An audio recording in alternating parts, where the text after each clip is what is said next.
now. Come ye broken-hearted, come to Jesus now. Ye who thirst after righteousness, come to Jesus now. He's the bread of life, the living water. Come to Jesus now. He's the bread of life, the living water. Come to Jesus now. Ready? Missy, yes, we are about that. Missy,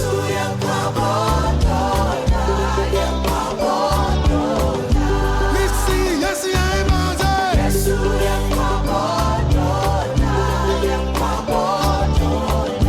Miss Sopiano, Betty Pino. Miss Sopiano, Bono Mobile. Miss Sopiano, Betty Pino. Miss Sopiano, Bono Mobile. Miss Sopiano, Betty Pino. Miss Sopiano, Bono Mobile. Missy, yes, yeah, about that.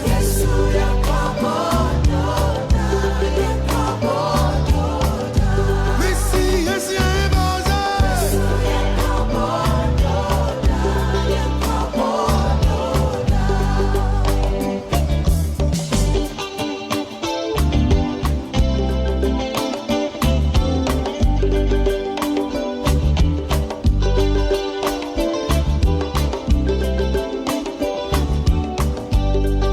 Now listen, come ye broken-hearted, come to Jesus now. Now see, please come. Come ye thirsty one, come to Jesus now. Come ye broken-hearted, come to Jesus now. Come ye thirst after righteousness, come to Jesus now. He's the bread of life, the living water. Come to Jesus now. He's the bread of life, the living water. Come to Jesus now. Nana, yes, we are about that. Yes, we are about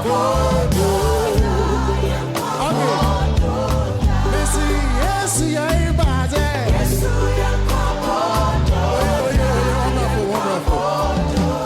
Wonderful. I can't say me saying, also, I can't use the Bazan Yakadin. He tadi fancy. And I'm a one. Then we will go to Amazon again. Oh, see, yes, we are about that.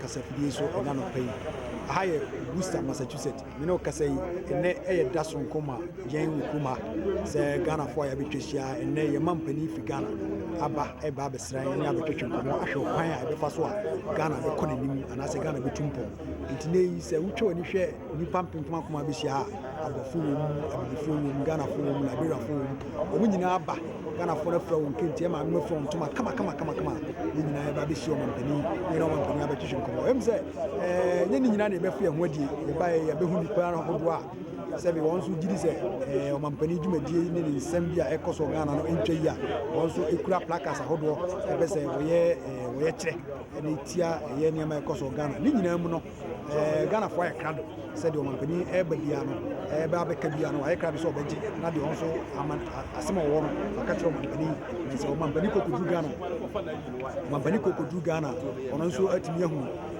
said the Ghana for say, a woman on ha, no so Eddie Duma Amana Command. Ne Chesham Nadia, there's a Mampania, free of my Ghana, ever srying, a brow by UN session, now all Babes Worcester, and into the Cheshire, into Musa, who don't know catch it. So Mampani Baby, now and she said, oh, Biano, and said, Nina, the mamma, nothing, your mamma who said the university, was on for Kwame to Mason. New Vision with 103.5.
Jesus now.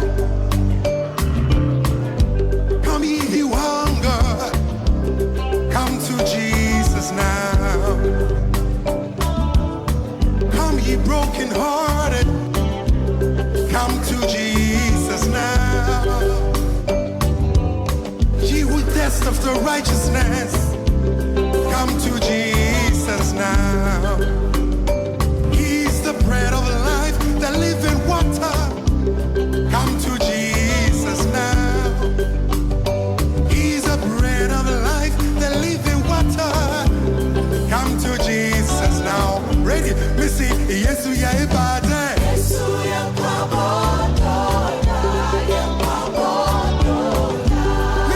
yes, we are about that.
The moment has come. Here in West Africa, a nation is born. Ghana is free. Ghana was the first country in sub-Saharan Africa to gain independence, and it was great news for Ghana and the rest of Africa. Fortunately, we had a leader, Kwame Nkrumah, who had experienced a bit of racism in the Americas, who had lived in Britain before, and so who was quite passionate about the rights of Ghanaians to take care of themselves. Said we prefer independence with danger than servitude in tranquility.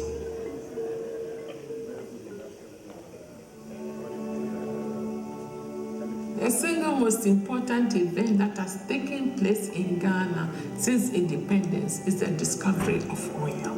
It was the systematic exploration and sustained exploration effort that led to the major discovery of the Jubilee Field in 2007.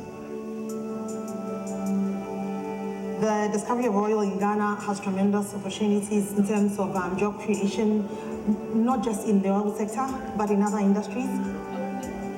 The challenges are many, but I know the oil now in Ghana is a blessing to our nation. Ghana has been presented with a new opportunity. What we need to do now is to be able to use the revenues that we're getting out of oil and gas to quickly transform this economy. It seems like a country that is ready to take off, and that's very encouraging, it's very energizing. They are no longer a low-income country. They're moving into the middle-income country ranks. Expectations of the population are growing, and expectations for the international community are going to grow. This newfound oil wealth is clearly going to be a bonanza in terms of resources available for continued development spending. The onus will be on the government to show that that money is spent well, so that the population feels that they're also gaining from the natural wealth of the country.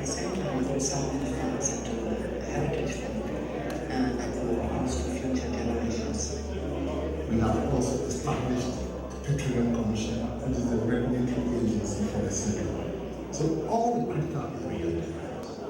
only way apart power will develop. Ghana has a really terrific history of democratic strengthening in recent years. Unlike anywhere else, really on the continent, I'd argue that Ghana's democracy is stronger than even South Africa. We must.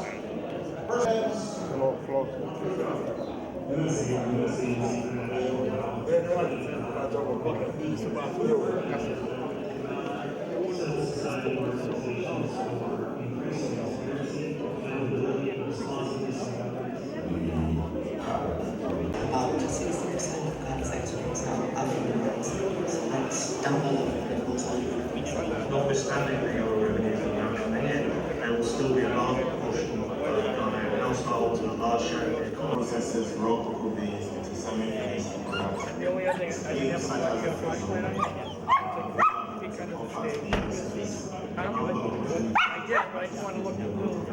We decided to come to the free zones here in Tema because the free zone concept provides us with very solid infrastructures, tax incentives, and located close to the port of Tema. The ports handle 75 to 80% of the total national traffic, and supports also the manufacturing industry and our oil rates offshore. So it's very, very important. We plan to spend in the region of $1 billion and to reclaim over 100 hectares of land. In Tema, we also plan to claim an hydroelectric power station. President Kwame Nkrumah's vision was to electrify Ghana, and we are doing it.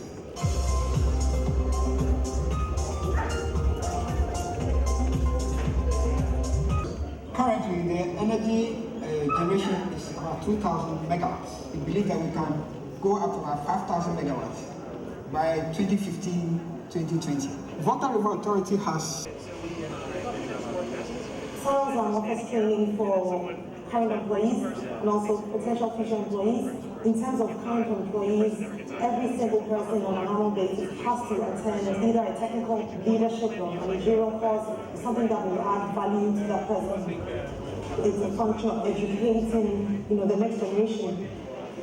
One of the key things Then it was incorporated and set up by the farmers because they wanted to get a share of the very valuable chocolate market in both. Ghana has come so far as bringing together culture and fashion-forward trendiness and making it something that the world is. Can you give us this copy? I don't have a copy here. They are bringing it. They have it. Your guys should over there. People don't have a copy here in the right. This is not too right. This is what I have, and it's going to be like that.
So very, very soon, we will see President John Dramani Mahama. The ministers are going, so it won't be long, we will see the President of the Republic of Ghana.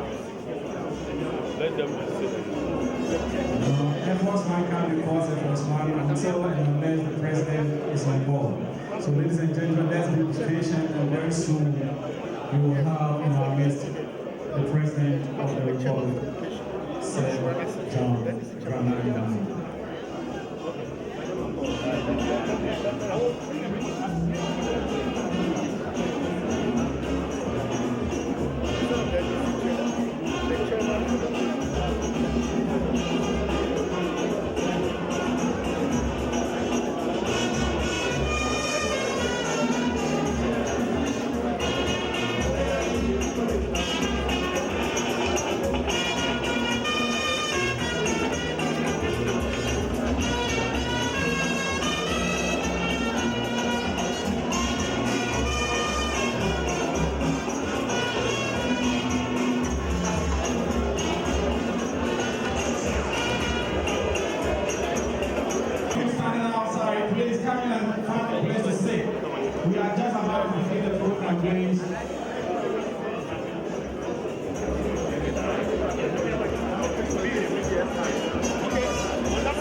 ladies and gentlemen, let us all be on our feet as we usher in the President of the Republic of Ghana, His Excellency John Dramani Mahama.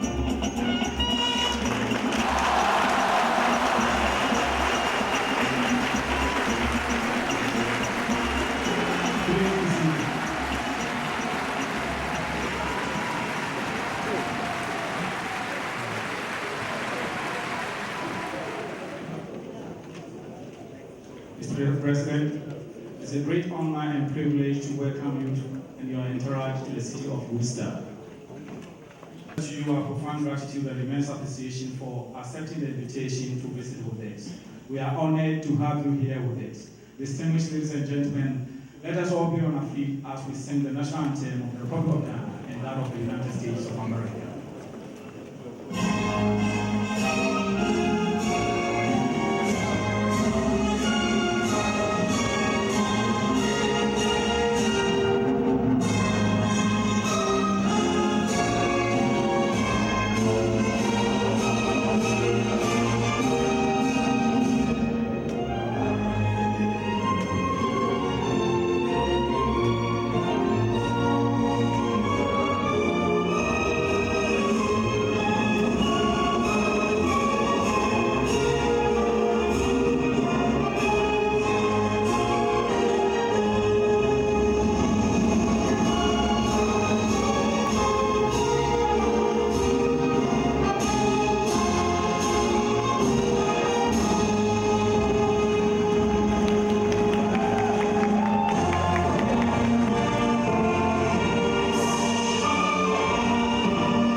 Let us pray.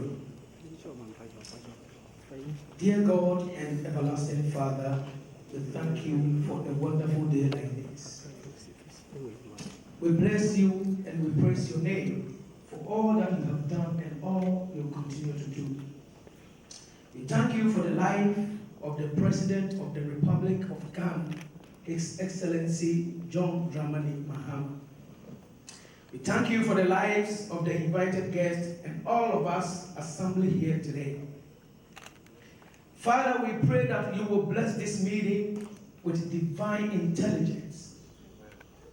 We have gathered here with diverse opinions, yet we trust that in your presence there is total freedom and liberty. Therefore, we pray the Lord, as you gave your son Solomon the wisdom that nobody on this planet has ever achieved. We pray that, Lord, you will share a little of that wisdom with us. That today, each of us here will be filled with your presence.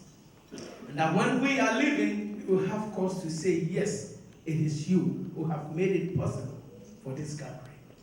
Father, we pray that all of us here will have one mind, one accord, that we will be able to come to a successful agreement, that today will be a day in our lives that we will forever remember. We know that wherever the children of God are gathered, the evil one will try to come. But today, with the blood of Jesus, we resist every orchestration of the devil. Amen. In the name of Jesus. Amen. Father, we pray that, Lord, you will give us one mind, that with one spirit, Father, we will be able to achieve something meaningful for the people of Ghana and those of us living here. We pray the Lord, you will bless us with heavenly blessings, that today this meeting will be a remarkable one. We thank you and we bless you in Jesus' mighty name. Let everyone say amen. Amen.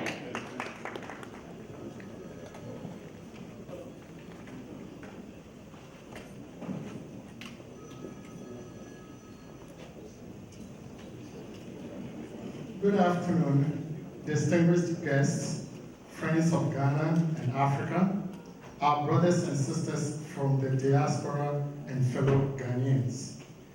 We are delighted to provide the welcome remarks for our meeting this afternoon with President John Mahama and his entourage from home, Ghana. As Ghanaians, we are well known for our hospitality. We stress that we are here this afternoon representing all Ghanaians, especially our brothers and sisters who, because of work schedules and the toils of life in America, are not here with us this afternoon. This is an opportunity for us to show our guests, including the President of Ghana, our hospitality, and to show that we have not forgotten how to welcome our brethren from home, even when we are so far away from home. Thus, from the youngest to the oldest Ghanaian residing in the Massachusetts area, we extend a warm welcome on behalf of all Ghanaians in Massachusetts to the President and all those who are here with him today for what is planned to be a very notable and worthwhile meeting of the President and Ghanaians. This gathering is historic indeed.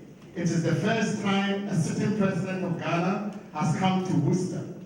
This visit shows how much Ghana values its nationals resident in Massachusetts, and also how much Ghanaians in this region do for our country.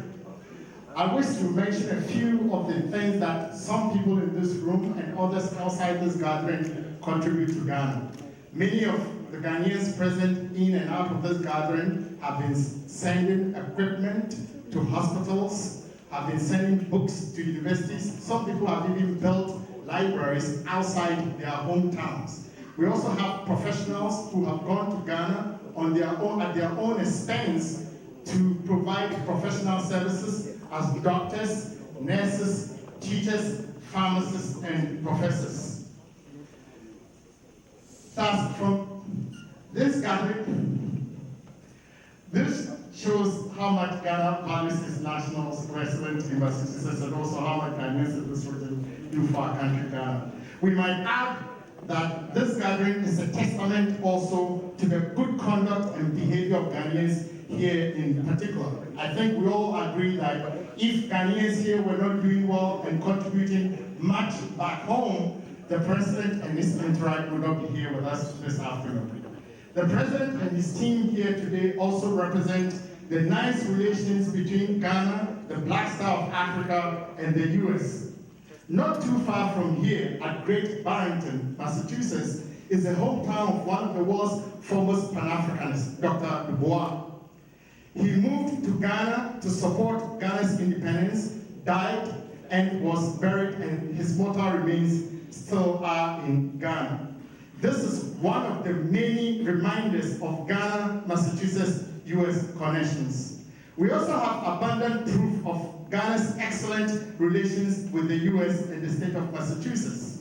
As we all know, US President Barack Obama's first trip to Africa was to Ghana in 2009. Former President Jerry John Rawlings has visited Boston and Worcester, and former President John Kufuor had also visited Boston. In addition, we in this area have hosted many Ghanaian diplomats and also senior government officials right here in Worcester and also in Boston. Having visited Worcester as the former vice president and then at that time running for the presidency, the late President Atta Mills was warmly welcomed by both members of the Ghana community and the government officials in Worcester.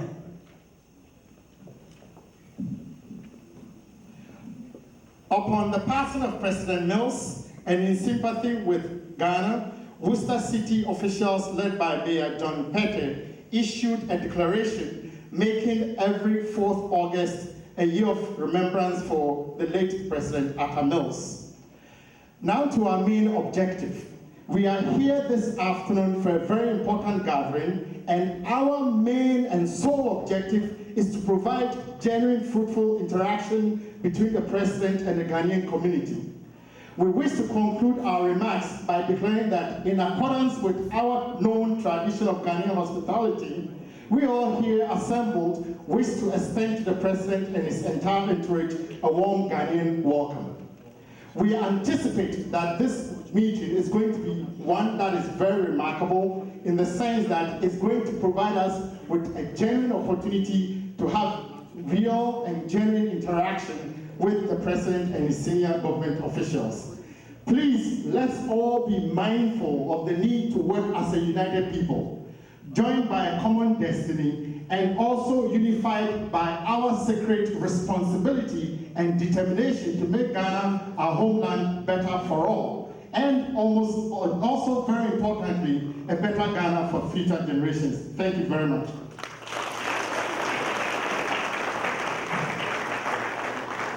Professor, ladies and gentlemen, let's give it up.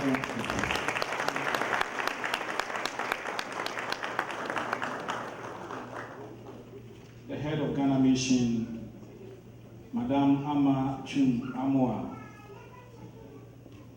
She's here in our next, and she's going to be the next speaker. Ladies and gentlemen, Madame Ama.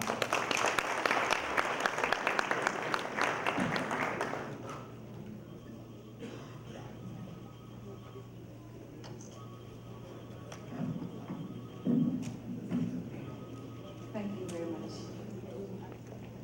Your Excellency, President John Dramani Mahama, honorable ministers and senior government officials, Nananom, fellow Ghanaians and distinguished guests.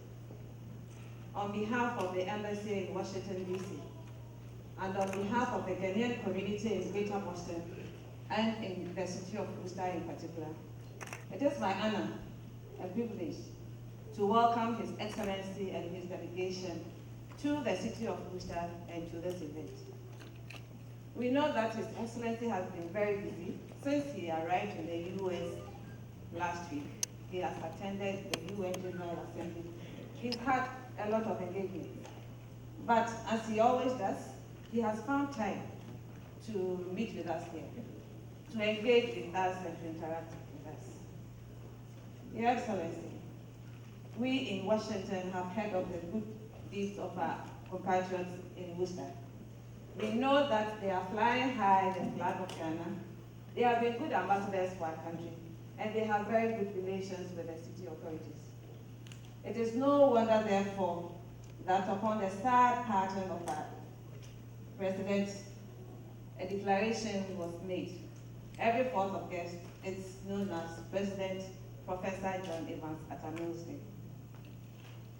Mr. President, I know that we are all here eager to listen to you. But with your permission, I would like to introduce members of your delegation.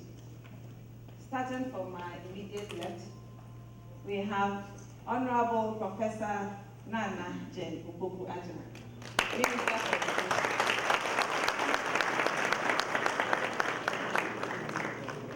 Next to her, Honorable Zek Tebe, Minister for Finance.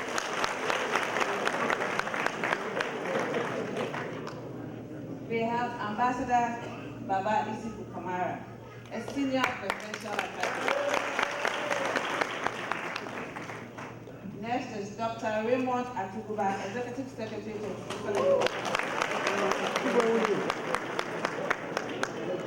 Last but not the least, we have Honorable Felix Pachi Okusu,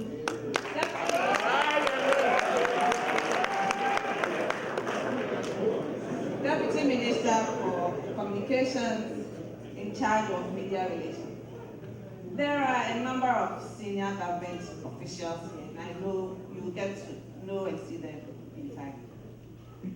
Mr. President, I have the honor to present to you your people. Fellow Ghanaians, our President, His Excellency John Dramani.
Express my sincerest appreciation to Ghanaians in Worcester and those of you who have come from outside the area for the very warm welcome you've given me since I arrived in this beautiful city.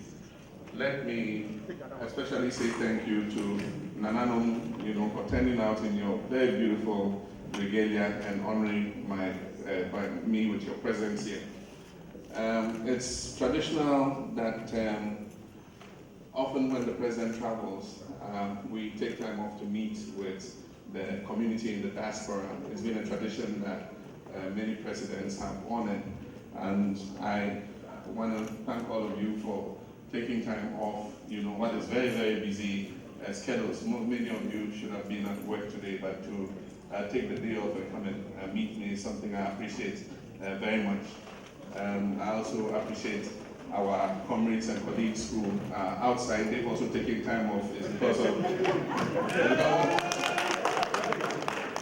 the love of Ghana. They've also taken time off to come and stand outside to send various messages to me.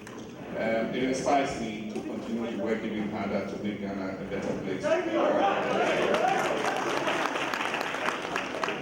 This tradition began with presidents taking the opportunity to meet our citizens in the diaspora, because at the time we didn't have the benefit of information technology, we didn't have the benefit of internet, our telecom system was terrible, and so once you traveled outside the country, it was very difficult to continue to follow developments about what was going on. And so anytime the president traveled to any area where there was a large Ghanaian community, it was traditional to hold this kind of meeting in order to bring our people abreast with what was going on back home. But today we have internet, we have WhatsApp, we have everything, just name it. We have good telecom communications. You can call to any part of Ghana you want and have a clear line through. And so why do we continue to hold these interactions? I'm sure you know more about what is going on in Ghana than I do, because I've been away for some time, and I'm sure every day you guys are on your computers and following the news about what's happening. But I think it's still important for us to do these interactions so that you can get information firsthand from the horse's own mouth. Because while the internet and the various websites are a good source of information, they're also a very good source of misinformation. Because not everything you see that is posted there is the truth and the reality. And so if you have the opportunity to interact with the president, then it gives you the opportunity to know exactly what is going on. In the past times I have come to the United States of America, I've had the opportunity to meet with Ghanaians in DC, and then I've had the opportunity to meet Ghanaians in New York. And so this is the time for Worcester. It's your time today, and I'm happy that you came back. I very good testimonial about you from the mayor and from the congressman. They very much appreciate Ghanaians in Worcester. They say you are very wonderful people. And so I want to encourage you, everywhere Ghanaians are, they are wonderful people. And so I was not surprised when they said it. And so I just want to encourage you to continue to be the best ambassadors of our country in the United States of America. As you know, I came to attend the United Nations General Assembly, as we do every year. It is an assembly that gives the platform to every country to speak its mind about world affairs and what is going on, both in the world and back at home. And so we took our turn on the 25th, and I had the opportunity to present the address. Always on the sidelines of the General Assembly, we have a lot of bilateral meetings and meetings with other international organizations, meetings with business people and other interest groups. And so it's been a very busy 5 days since we arrived here. But I must say it's been a fruitful 5 days. Even this morning when I arrived in Worcester, the first meeting I had was with the Worcester Chamber of Commerce. And they showed a very, surprising understanding of what's going on, not only in Ghana, but in the entire West Africa region. And so on behalf of yourselves and on behalf of Ghanaians, I extended an invitation for them to send a business delegation to Ghana to come and see what opportunities exist, which they might be interested in taking advantage of. Yesterday we had an address, a lecture in the Harvard University. We were warmly received by the president of Harvard and his staff, and we had a good interaction with the students of the School of Politics. I'm here till Monday because I have another lecture at Brandeis University, and so for those of you who are associated with Brandeis, we'll have another opportunity to interact. But let me just speak briefly about Ghana. I won't talk too long, and that's a very difficult thing to do because presidents and politicians really like to talk. But I'll try and restrain myself so that then you can have the opportunity to ask any questions that might be agitating your minds. You have been hearing about the economic challenges that we have gone through in Ghana. I think it's a bit hackneyed, and I don't want to sound like a broken record analyzing what has been the cause of these challenges. But we have been working to address the challenges as quickly as possible. In the State of the Nation address I gave this February, I made an analysis of the kind of economy we have. Ghana was a colonial dominion under the British Crown. We gained independence in 1957. Now, even before we gained independence in 1957, the structure of our economy had been established by our colonial power. We were producers of raw materials and importers of finished goods. That was the economic structure that we inherited.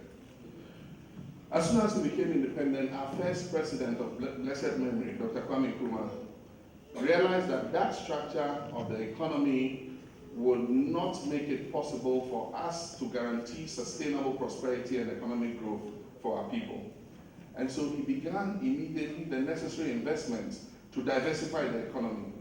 And so for those of you who are old enough, you remember that growing up as young people, every facet of our life had a state-owned enterprise that was producing something to meet the demand. And so even for shoes, we had the Gihok Shoe Factory. For building materials, we had the Gihok Marble Factory, we had the Gihok Brick and Tile. Even for those who love alcohol, we had the Gihok Distilleries, producing the various alcoholic drinks for us. For transport, if you wanted to travel from one city to another in Ghana, we had a State Transport Corporation, if you remember that. For housing, we had a State Housing Corporation. Just name any facet of our life. For aviation, if you wanted to travel by air anywhere, you had the Ghana Airways Corporation. And so every facet of our life was taken care of by the state enterprises model in order to diversify the economy and make Ghana more self-reliant. After 1966, things changed. It was decided that, the state-owned enterprises, especially in the mid-80s, were not the best vehicle for guaranteeing economic prosperity, because you know how the state-owned enterprise model works. If you come and you are as active and as filled with motivation as possible, and you want to give off your best in order to make the institution move forward, the question your colleagues ask you, Ejumano Papadia, is the work for your father. You all know that. And so we got to a stage where it was realized that every year the state had to spend taxpayers' money to subsidize the state-owned enterprises. And so it was decided to shed most of them off under the structural adjustment program that we undertook, so that the private sector would take them over and run them more efficiently. Unfortunately, what wasn't realized at the time was that the Ghanaian private sector was weak and couldn't raise the kind of capital that was necessary to keep these state-owned enterprises running. So what happened? Almost all of them have collapsed. So then we went back to the original structure of the economy: exporters of primary commodities, importers of finished products. And so in February this year, I said, we can always do a quick fix, and we can always pray that God gives us good commodity prices on the international market. And when that happens, we will see a boom in the economy. But like we have known over history, if you're a primary commodity producer, you don't control the price of the product on the international market. It is subject to the vagaries of supply and demand. And so there are times when you have record prices for cocoa, and there are times when the price collapses and you have very low prices for cocoa.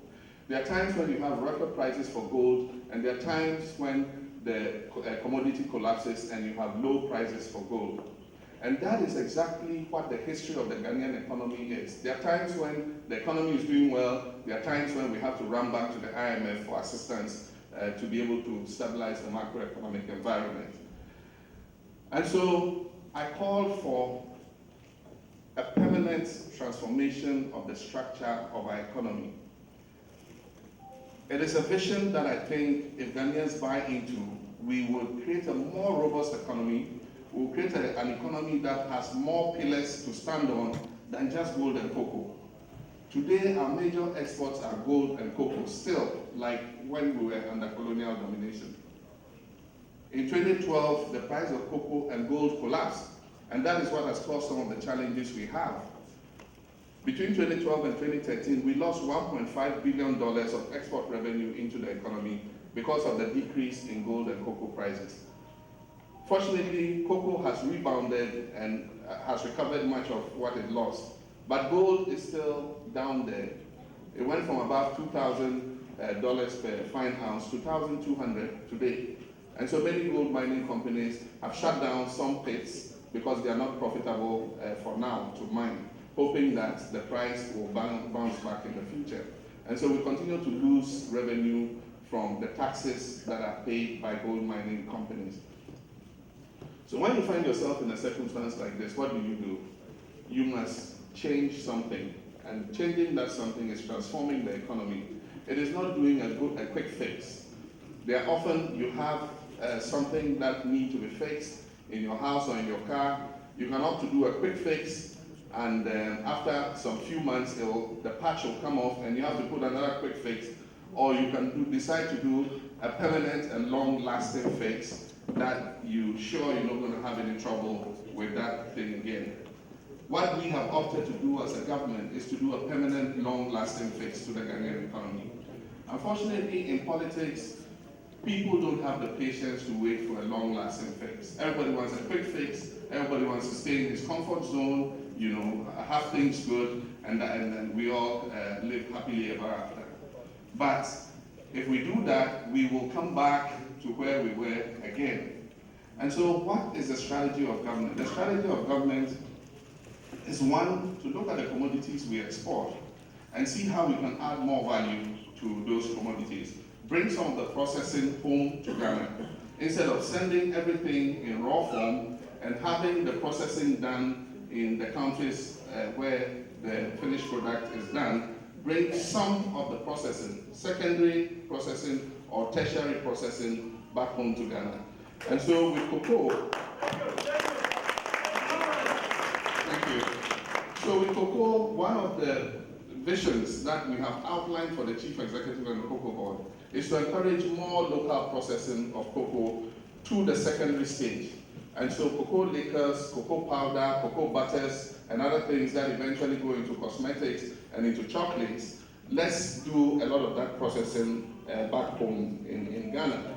And so we're seeing an increase in cocoa processing, both by foreign direct investment and also by domestic investment. There are Ghanaians that I can say today who have built cocoa processing plants and are buying cocoa beans and processing. Currently, the capacity has increased such that we no longer export the minor crop beans. We give all to the cocoa processing companies. It is not enough, and they are buying some of the main crop beans today and processing locally. And so we're going to continue that practice of increasing the processing of our cocoa. Since Nkrumah's time, his vision had been to build a gold refinery in Ghana, because if you mine the gold and you export it in its raw form, the value you get is much lower than if you export it when you have refined it. And so South Africa refines all its gold, and they put a stamp, a South African stamp on it, and they say 99.9% pure gold. And that one, you get the fullest price on the international market for gold. And so nearly 60 years on, why must we continue to export gold in its raw form? And so as I stand today, 2 gold refineries are coming up in Ghana. One is a foreign investment, encouraging him to put it up so that we can refine the gold that we get in Ghana there. The second is by the Precious Minerals Marketing Company. That is a smaller refinery. It's going to refine gold and supply it to the local jewelry industry to make made in Ghana jewelry and export or sell the jewelry locally. It's my belief that if we are able to set up these refineries, then we too can market Ghanaian gold like South Africa markets its Krugerrand. They put a stamp on it and they indicate the purity of the gold. I'm looking forward to the day where we'll have a gold bar that has a Ginyame stamp on it and it says 99% pure. Then we have imports. And unfortunately, we're not the kind of people who have the patience to invest in medium to long-term, ventures. In Ghana, we like quick returns on our investments. And so when you invest in the next week or two, you want to see your money back with your profit. And if you are that kind of person who likes to invest in short-term profit, then the place for you is commerce and trade, because it's in trading that you invest for the short term. But if you want to invest in manufacturing, it takes a while to acquire the land, to draw power, water, build the factory, import the equipment, install them, hire the requisite labor, get the raw materials, start to produce. By the time you start breaking even, you're in the second year, third year, and then you start seeing profit from about year 4, year 5, year 6, And so those who like to invest in manufacturing are people who have the patience to wait to earn the return on their profit. Unfortunately, our culture is a culture of commerce, a culture of trading. And so I'm sure for many of you here, you get phone calls from Ghana. Oh, Auntie Maggie, it's saying, what singing? But I'm going money me $2,000 kaka. Oh, now what the other? Oh, with the travel bank, I mean the cock coins. So we like to go on coins. I can record Lome. Me talk, I think I can my bed and I'm at China and now Dubai. Now if you run a China-Dubai coin economy, you won't be able to guarantee sustainable prosperity going forward. And unfortunately, that is what we've done. We import everything from plastic dolls to safety pins, to diapers, to toothpaste, to, just name it, anything that we use in Ghana, we import. And we have a taste for imported items. We believe that everything manufactured outside our country is better than anything manufactured in our country. And so if you go to a shop, and I remember when myself and my wife, had a young boy, we went to buy him Cerelac, and we entered the shop and we picked one of the tins of Cerelac. But I noticed that the Cerelac was in two groups, one here, one here. So I just picked the first one. And then when I put it on the table and with the other things stuff we had bought, the lady was going to calculate how much we owed. And she took the Cerelac and said, "Oh, your imported one, won't pay imported one." I didn't know that they had imported Cerelac and the made in Ghana Cerelac, so I just picked one. But she assumed that as a Ghanaian, I should want the imported Cerelac. They said, "Oh, your imported one, no. Nah, ni boy pick." I said, "Then never Ghana there." Oh, okay. But her natural instinct was that as a Ghanaian, you should prefer the imported Cerelac to the local Cerelac. So we are an import-dependent economy. We export $13.4 billion worth of products outside Ghana. Gold, cocoa, pineapples, banana, other agricultural products, fish, tuna, and so many other things. $13.4 billion worth. And then we turn around and import $17.6 billion worth of products. Now when that happens, economists will tell you that you have a problem with your balance of payments because you have a deficit of almost $4-something billion that you must cover somehow. And so when you have pressure on your cedi because everybody wants dollars to import something from abroad, then you cannot guarantee the stability of your cedi unless you produce more to bring in more foreign exchange to be able to support the value of the cedi. And so we've been having some problems with the macroeconomy, and we're trying to give it a permanent fix. And so what are we doing? I've talked about value addition, but also on the import front, we're trying to do what we call import substitution. We're looking for the items that we have a comparative advantage to produce, which we are currently importing in large quantities, and investing locally to increase the production of those products so that we cut down the import bill. And which products am I talking about? I'm talking about rice. And I know a lot about rice because my father was a rice farmer. And I know that in the 1970s, Ghana was self-sufficient in rice, and we actually started to export rice to our neighbors, to Nigeria. My father had a rice mill, and I know he was exporting rice to Nigeria, Burkina Faso, and to Mali.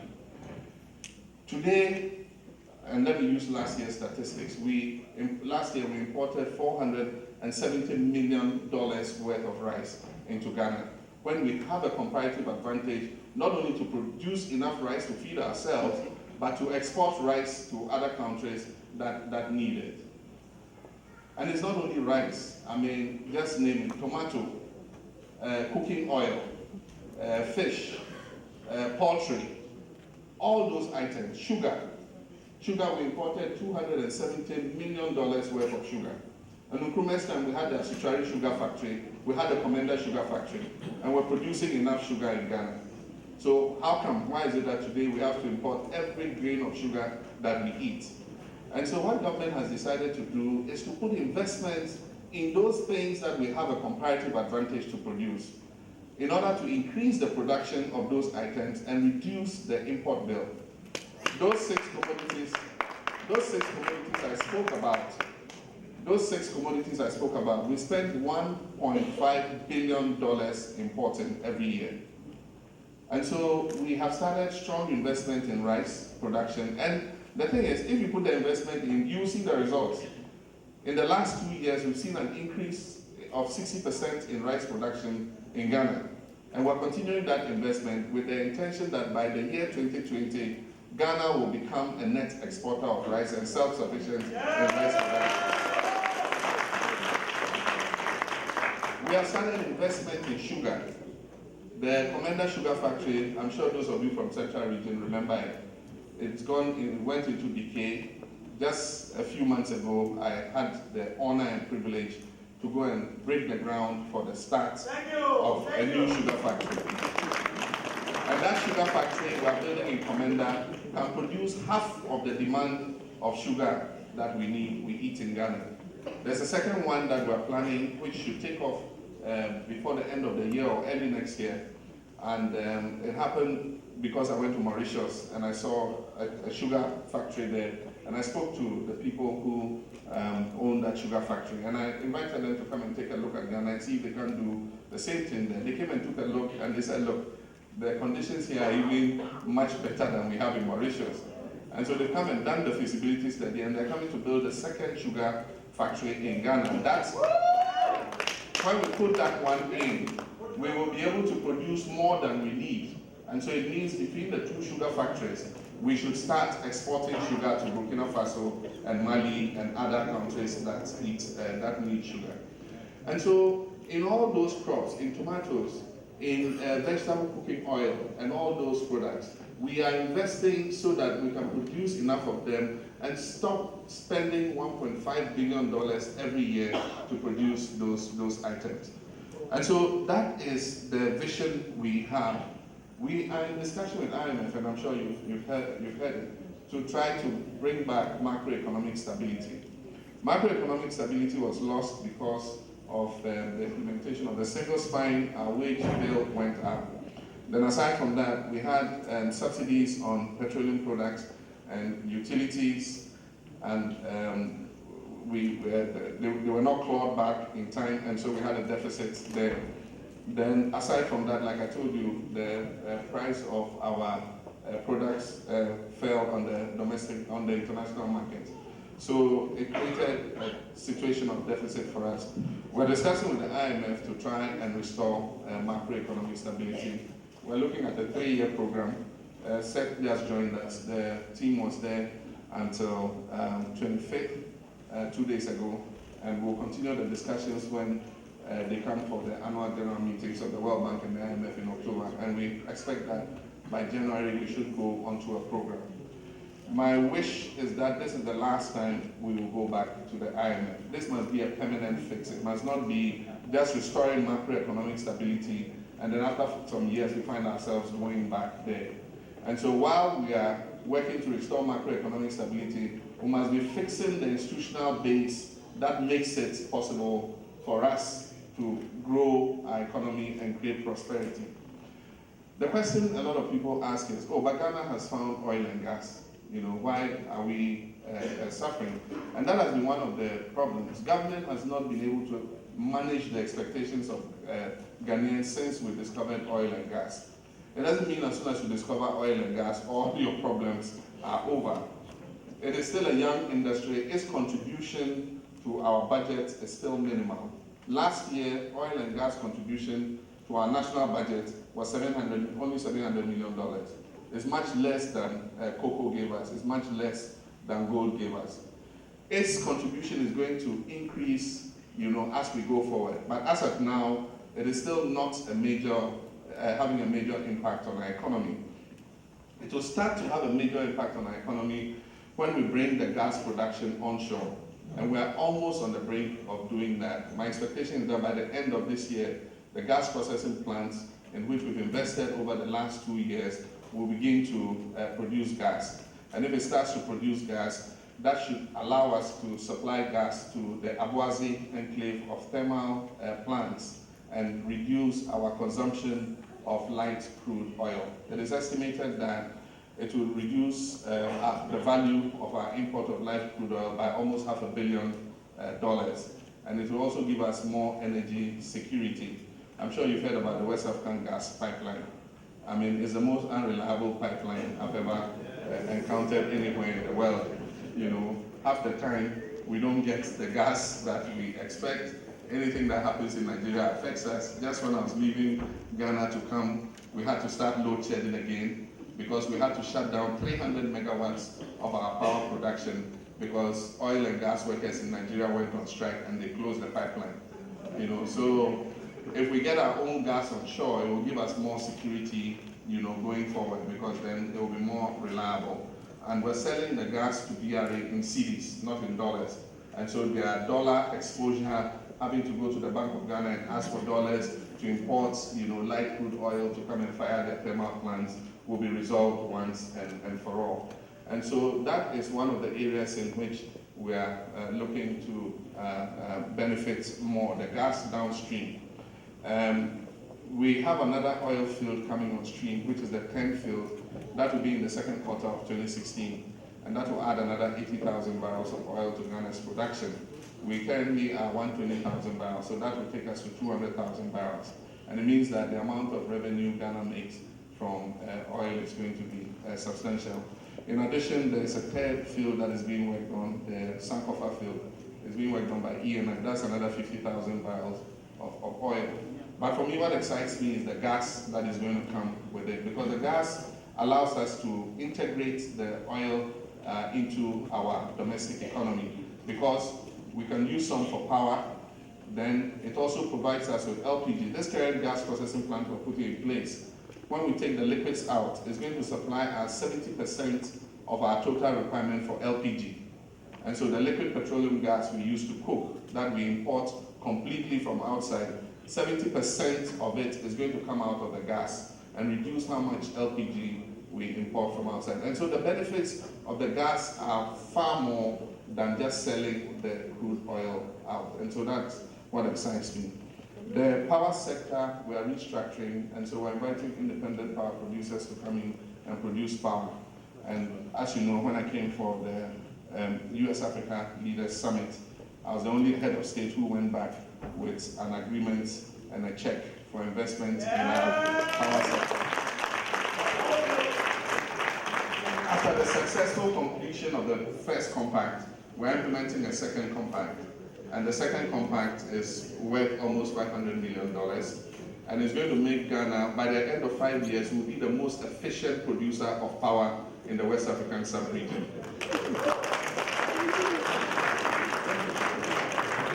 It will allow us to produce enough power to feed ourselves, but then if we have excess power, it will allow us to export it to our neighbors.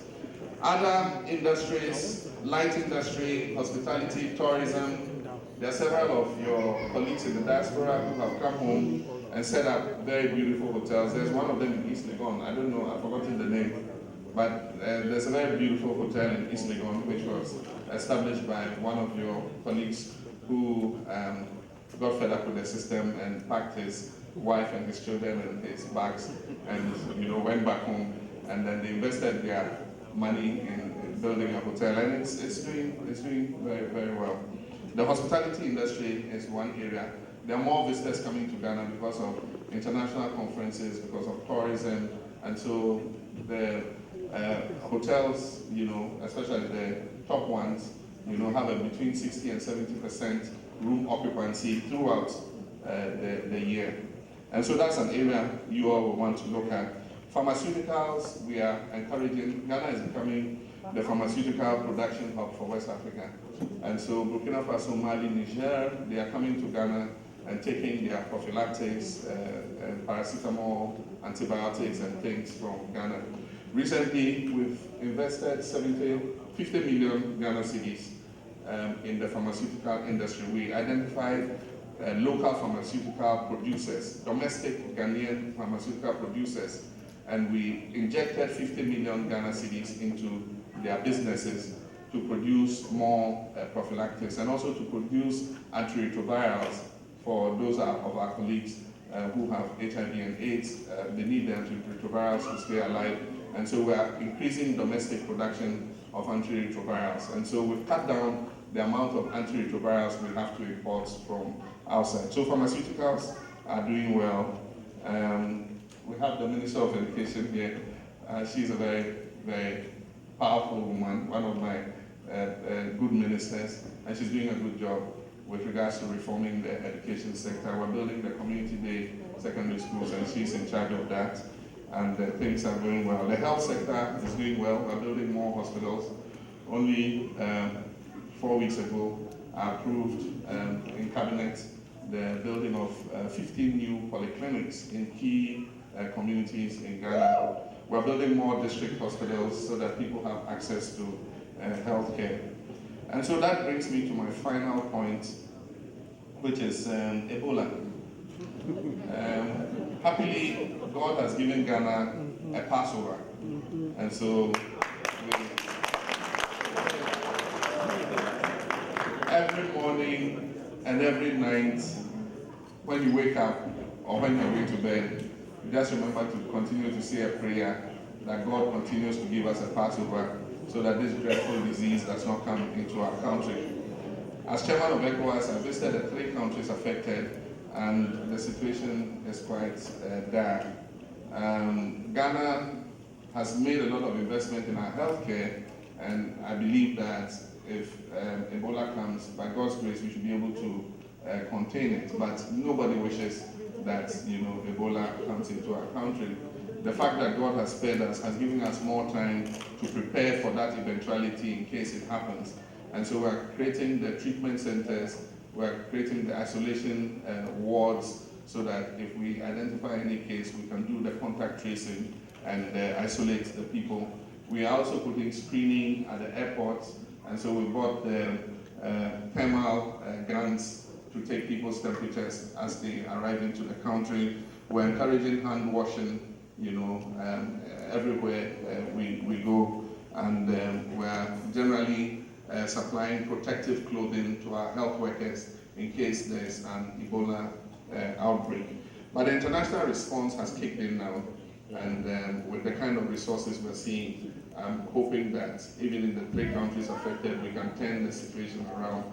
As the leader of the sub-region, I had to take the lead in advocacy about Ebola, and I offered that Accra be used as the center for creating an air corridor and for coordinating the international response in the 3 affected countries. And so I met with the UN Secretary General, and he thanked the people of Ghana very much for the help we've given in establishing the UN mission for Ebola emergency response. And we'll continue to show leadership, because people have a traditional saying that if your neighbor's house is on fire, fetch some water and go and help him to quench it, because if you don't quench it and the fire, grows, it will consume your house next. And so we have to do everything to help quench the Ebola fire in the 3 affected countries so that we don't stand the risk of it affecting us. And so, I was going to say with those few words, they are rather not few. I want to thank you very much for your kind attention, and I hope that the little I've said has given you more clarity on what we're trying to do back home. I thank you very much for that.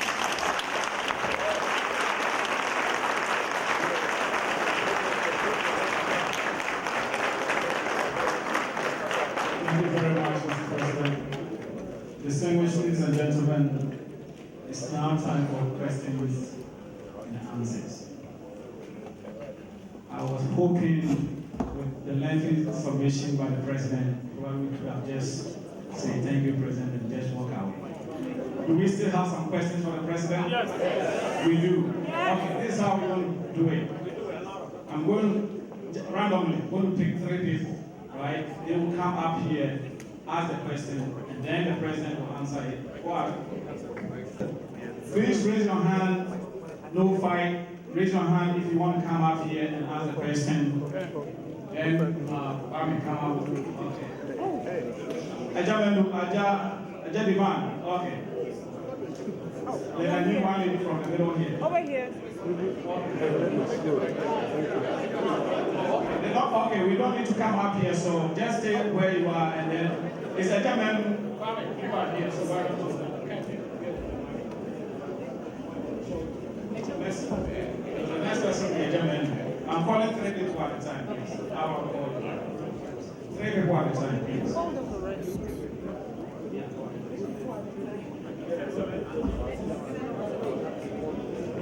Thank you, moderator. Thanks so much, Mr. Moderator. Your Excellency, the President of the Republic, other ministers of state, and then Nanano, and then the people of the city of Worcester. I would like to thank you one more time for visiting us here in Worcester. We truly and sincerely appreciate you coming in. Mr. President, my question is on those of us in the diaspora. as government statistics will show that even our remittances alone, it's totaling up to over $4 billion a year. I mean, I may be wrong, and I do stand for correction. My question is on the ROPA, the legislature that will allow those of us in the diaspora. As you can see today, even the city of Worcester can even talk about more than 40,000 people, not alone those in Boston and those of us in the United States. We've seen leaders coming in and go. My question this morning to you is, what are you doing? And we know the law for the ROPA has been passed, and we've seen, leaders coming in and go. I know it's a legislature that probably might dwell on, in the parliament. As the leader of the country, what are you also going to do for us in the diaspora to have a say by way of voting, to also, making our rights, or probably, our right as citizens of the country? That's my question for you. Thank you so much, Mr. President. Thank you. Before the second question, please, we take a second person. Please, one question per person. Please, let's be honest to ourselves. We come to the middle, please.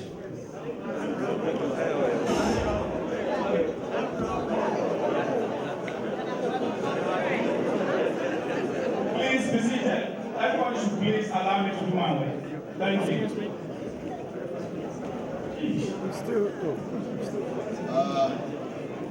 Moderator, you're related to the Consular General. The Minister said, we are travel agent. Now, Worcester, I war Massachusetts. Ghana, for you, you don't be brave. The said, could we push your breast so brand or year Consular General in New York? Now we have something like Consular on Wheels. We move by Worcester, every man visa, every man, every issue passports, every renewal, Saturday new hop. Yes, so you have me. You have your passports name Yama up Washington. You have fra.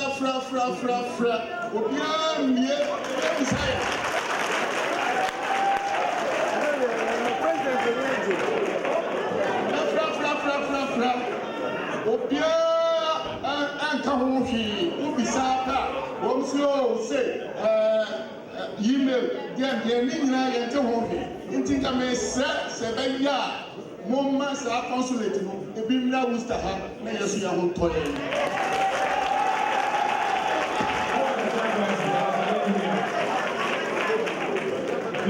Yeah, there was a lady here that I called. Yeah, okay. First, please, we are behind time.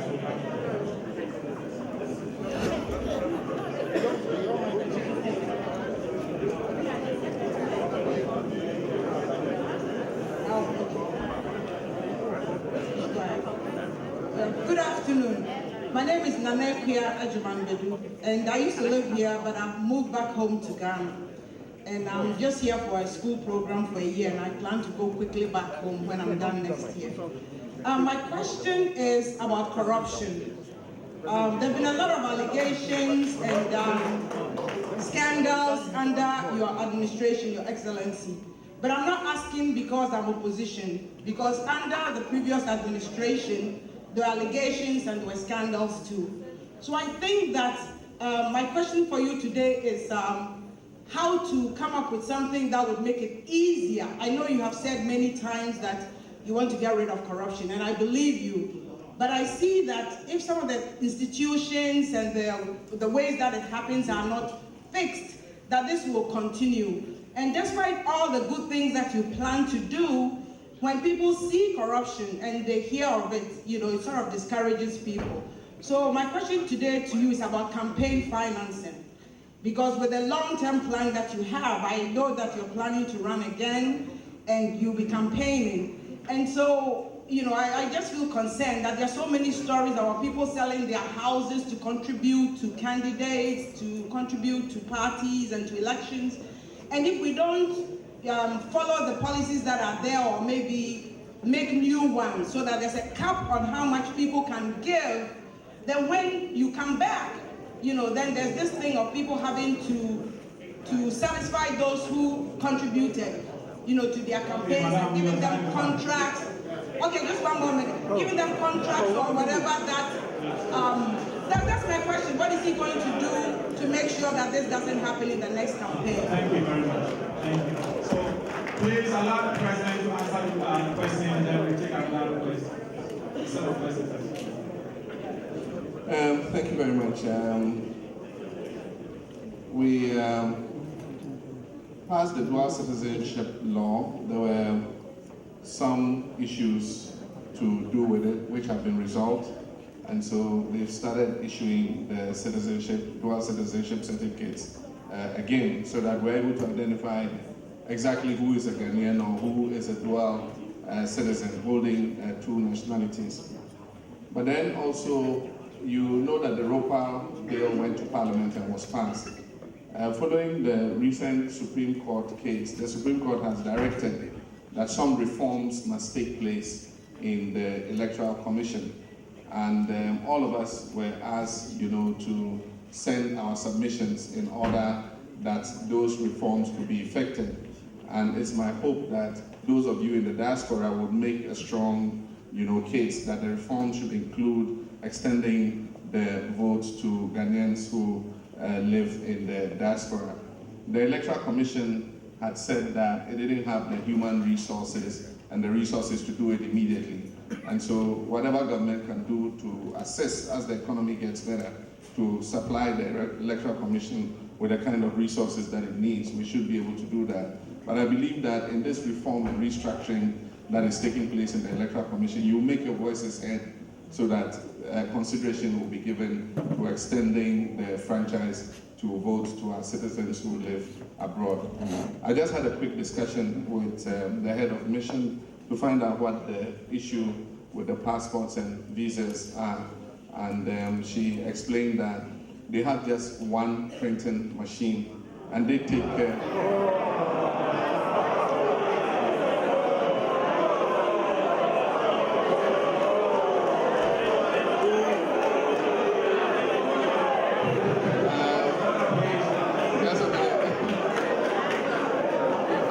I'm just the messenger. Excuse me. And let me finish. And there is,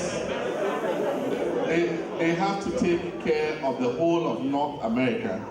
And so there's a lot of pressure on that machine. Happily, the foreign minister came with us.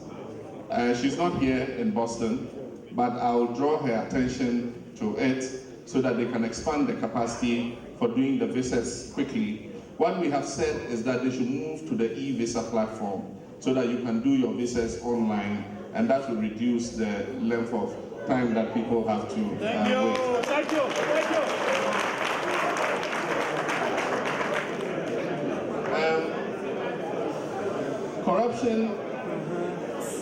Corruption is a very difficult phenomenon to deal with.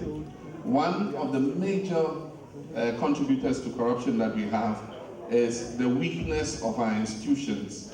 The institutions are weak and they present several loopholes that people who want to take advantage of can take advantage of. And so one of the things we are doing is to strengthen the institutions by increasing technology uptake. There's technology that creates more transparency in procurement.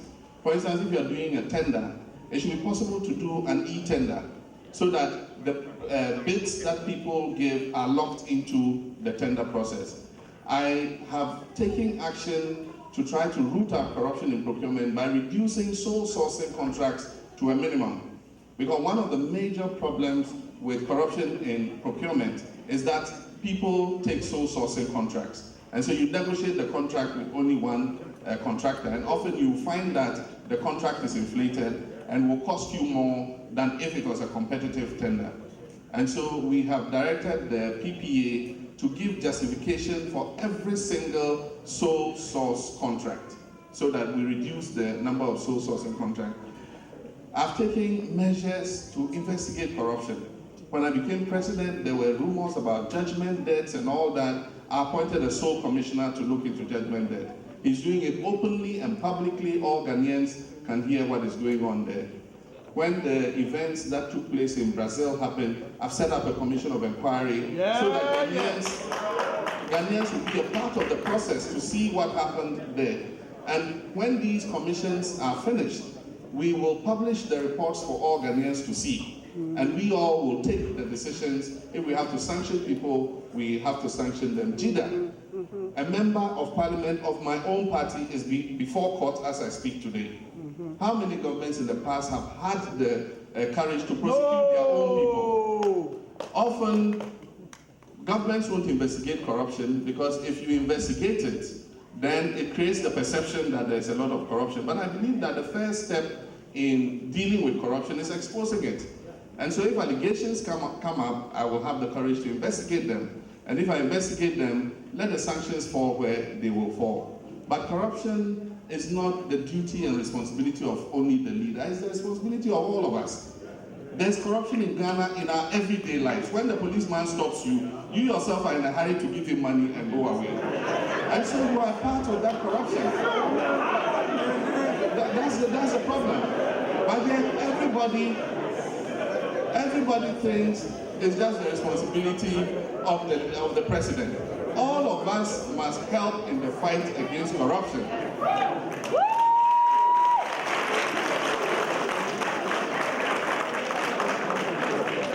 And so I have the will to fight it, but you need the support of everybody to join in the fight against corruption. Okay, that's all. 3. Okay, so let's take the next part. Next set of questions. Please raise your hands as I call. Dennis. Okay, 2 questions from the group. Okay, what's your name? What's your name?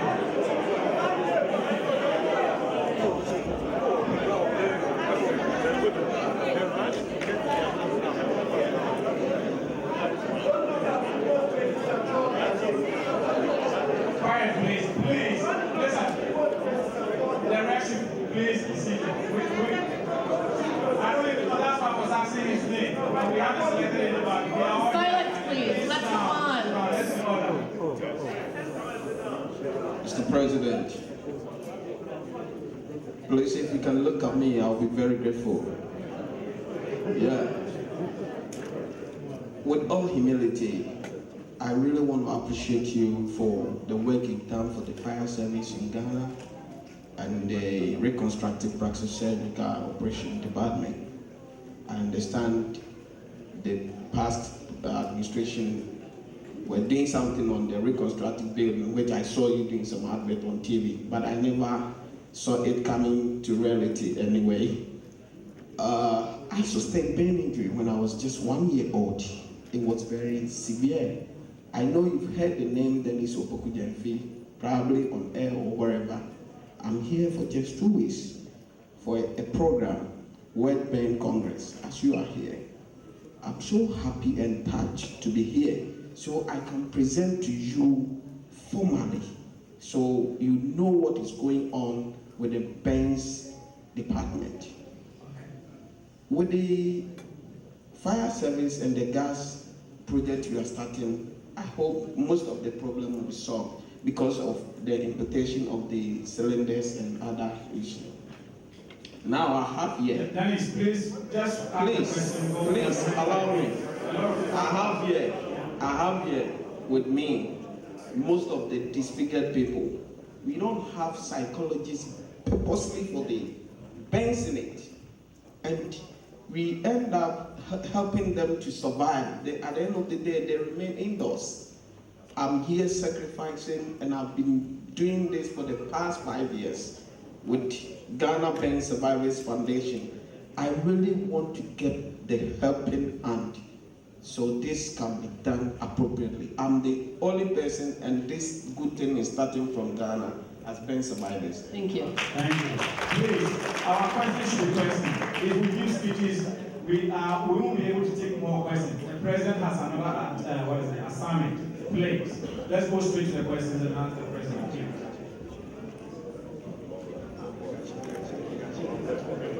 Yeah, go ahead, gentlemen. Good afternoon, Mr. What's your name? Good afternoon, Mr. President. My name is Adam. I'm a current sophomore at Harvard University. And I think I speak for everyone when we say we're very thankful for you taking the time. I think I speak for everyone when I say we're very thankful for you taking the time to come visit us here. I share the same hope as you, for seeing Ghana and the rest of Africa achieve the level of sustainable prosperity and economic growth that I know they can achieve. And I want to play a role in that, but with my naivety, I'm not sure where to start. So to those in the young generation who share this dream and this hope, what would you say is the most effective path in seeing this dream come alive? Is it through the political course of action, looking for seats in parliament and government? Or is it through a more business-minded approach, through the private sector? Thank you. Please kindly stay in your seat. I'll bring the microphone to you. Thank you. You can go back to your seat and I'll come to you.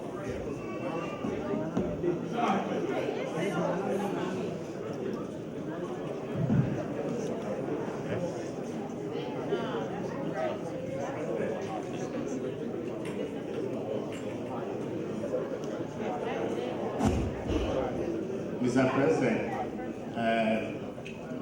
Yedi Kanu Makwala, Worcester.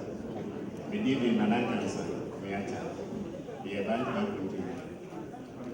maximum president decided to say, and you will person. A bad with a bad picture. Maybe I will buy. Quadriposia, ye be ya crap massify. Maybe I crap massify. Into brother, I'm between you somebody.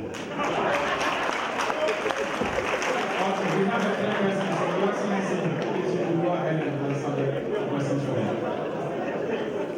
Your Excellency, we have a clear question for you. Okay, thank you very much. As a measure, send a question and another side.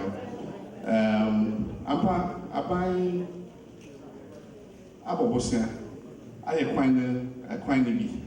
So, single lane, a fee, a ye, a pedra, a cobonsu, a coconongo, a cocomase, a fee, rollings, a pencil, a bar for a pencil, a bedroom, a besia, a tamas, a pencil, yaibia, na baby aka, any subum a pedra, a quino.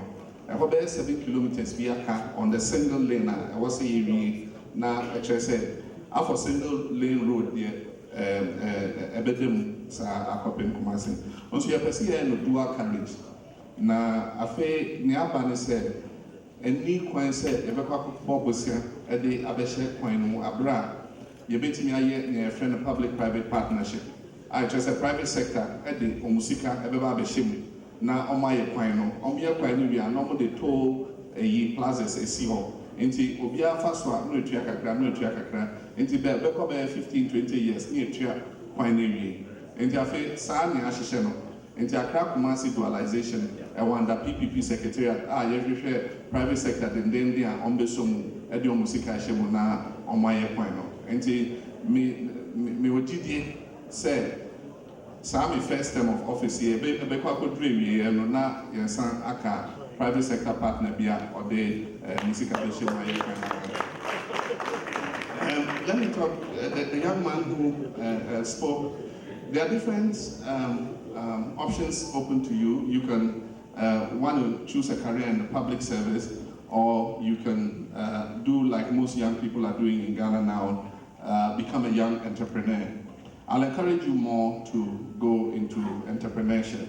There are a lot of young people who are doing startups in Ghana, either in ICT and coming up with wonderful, software products and all kinds of ICT data products, and making a name for themselves. Just a few weeks ago, I launched the Youth Enterprise Support Initiative with a seed fund of 10 million Ghana cedis, and we have started receiving proposals from young people who want to start up a business. And what we're going to do is to help them do a feasibility study for the business, and then give them the financing to actually start up the business.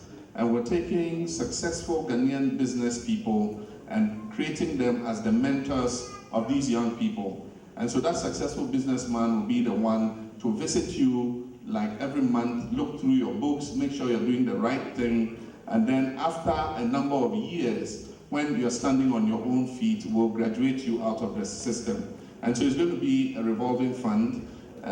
They'll pay back the investment, but with a very, very low rate of interest. And as we graduate them, the money goes back into the fund, and others, have the benefit of it.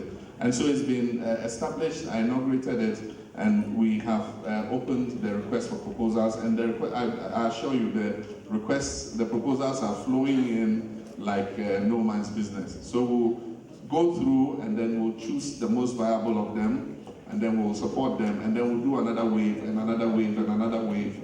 And I'm sure that over the next 5 to 10 years, we'll have created so many young entrepreneurs who will come out not just seeking employment, but become employers who will employ their peers to work for them. The fire services, we have equipped virtually every district in Ghana with a fire tender. And so now the response to fires are much better, but we still have a problem. Until we finish the street naming and house numbering exercise, it makes it very difficult for the fire service. And I've given the district assemblies an ultimatum to finish their street naming and house numbering, because somebody calls the fire service, hey, fire service, there's a fire here at Dansoman. He says, oh, where in Dansoman? Oh, Dansoman, near the market. They say, okay, where around the market? And when you come to the market, you go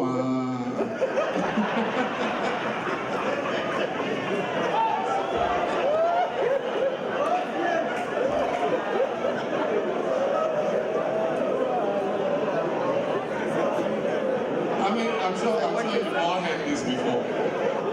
Even if it's not fire service. And I'm sure you find it so funny when all of you come back to Ghana, and then you call an old friend, and you say, oh, where are you now? He says, I'm in Tema. Oh, I want to come and visit you. I mean, here you just say, come to 5th Avenue, this, that. In Ghana, oh, come to Community 12. And we do Community 12, a market nature, with the Fawa, who's a climbing down left. Junction also, Lotto Kiosk.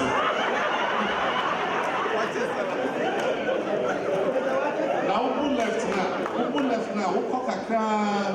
Who's a watching seller?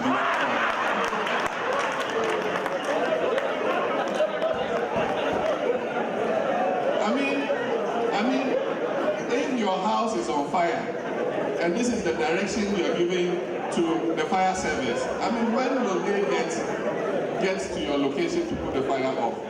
So, after the fire engines, we have them. The problem is the location, and we're working on that, and it's my hope that a time will come when, and the new fire engines have navigation equipment, and so if we are able to finish the house numbering and street naming, and we upload it all on GPS, it should be possible when you mention your house address for the fire engine to just key it into the navigator and then take off and arrive at your location. With reconstructive plastic surgery, I played a role in the establishment of that particular unit. Until that unit was formed, children with cleft lips, children with burns did not have any relief. But since the unit was formed, I mean, Dr. Fabian Mock, may God rest his soul, was one of the pioneer specialists we brought out to train and come back to man the burns unit. I learned a few years ago he passed away.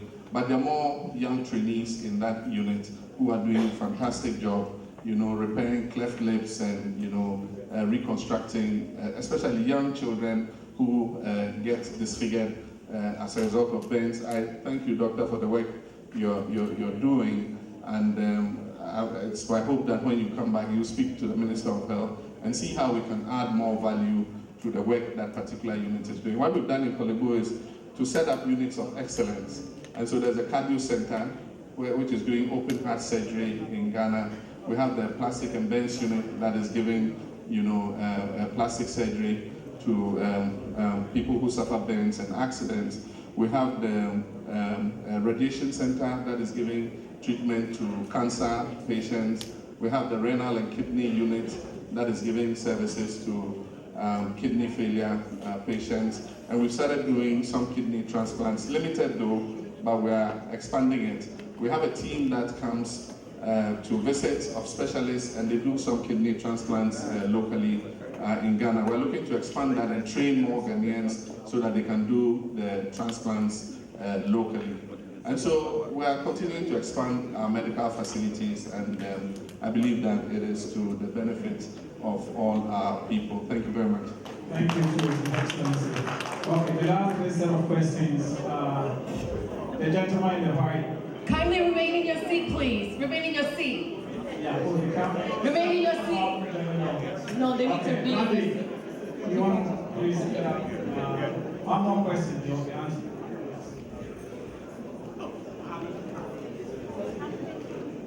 Thank you very much, Mr. President.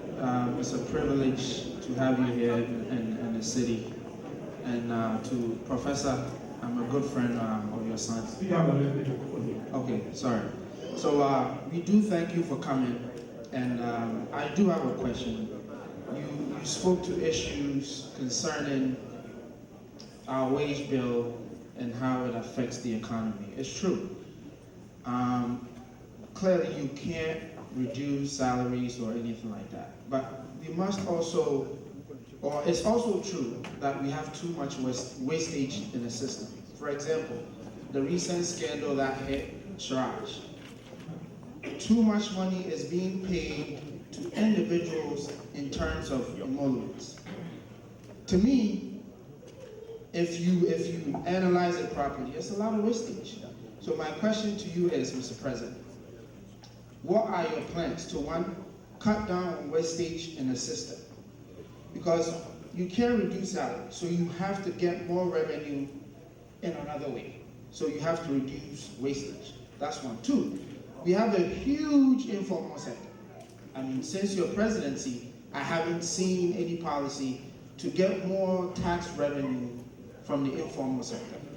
I want you to tell us at least 3 policies that you plan to put in place to increase tax revenue in the informal sector to help you, because I think that is the only way to move forward. Randy.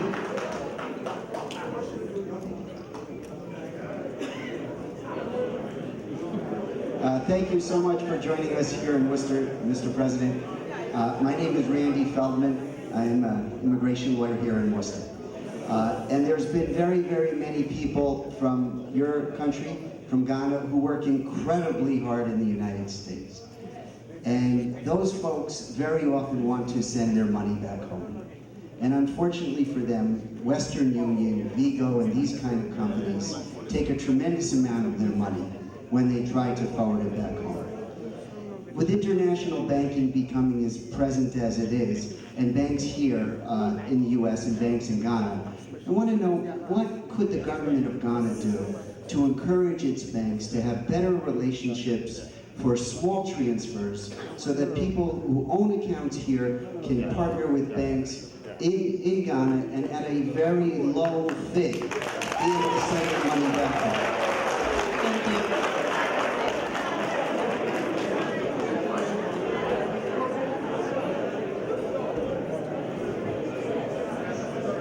Mr. President, thank you for coming to visit us in Worcester. Also, I thank you for trying to jumpstart the sugar factory in Commander. Yeah. And then you also said you would like to open another one there. There was one in Esutrari before. Don't you think it would be cheaper to open that one too?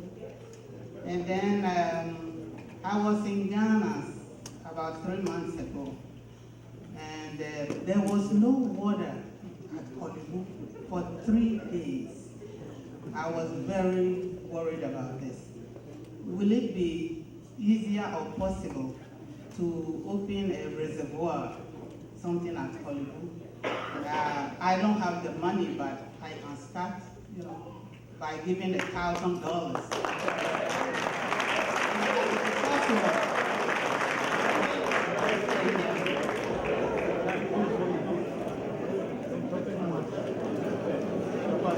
Your Excellency, that's the end.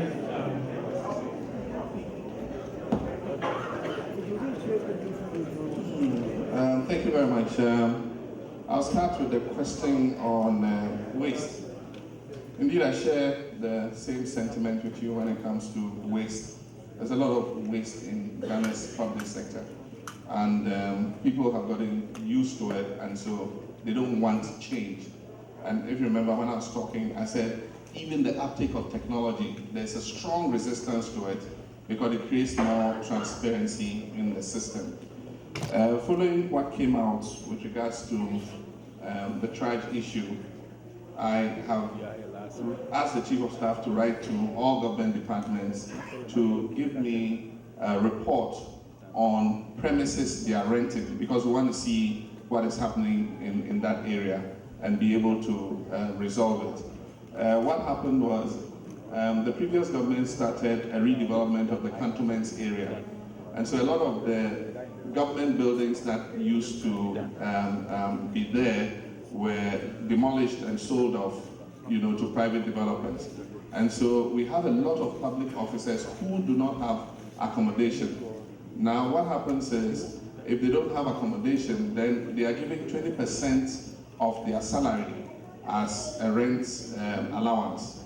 And so that should be what they use to look for rental accommodation. But of course, there are some officers who the government is enjoined to accommodate, like judges. You can't allow a judge to go and rent a house in Mamobi or somewhere like that. And so you need to find accommodation for them. But it must be within certain guidelines. In the past, there have been no guidelines, and so various departments decide what they want to do by themselves. And so we need to regulate that area more. But we're doing a lot to cut wastage. I became president to realize that somebody gets an appointment letter as a public servant, assistant director, and he says you shall be entitled to fully furnished accommodation, to 40 liters of fuel a week, to a chauffeur-driven car, to what else? Free utilities, free electricity, free water. And I said, in this day and age, we cannot continue that. And so I've asked the public services to cancel those things. Let's pay people and let them be responsible for their utilities. Why should we have free utilities?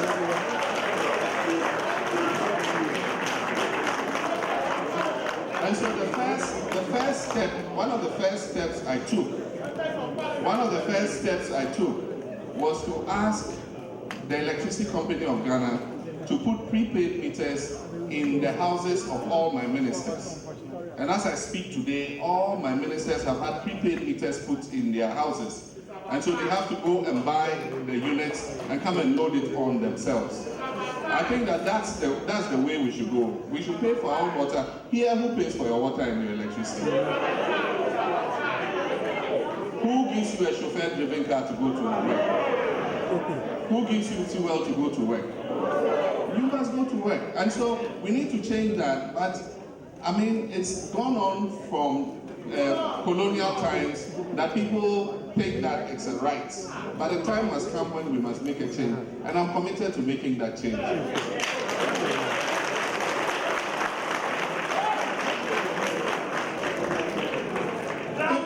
If you go to the Ghana Revenue Authority website, just go Ghana Revenue Authority and it will give you, use any search engine.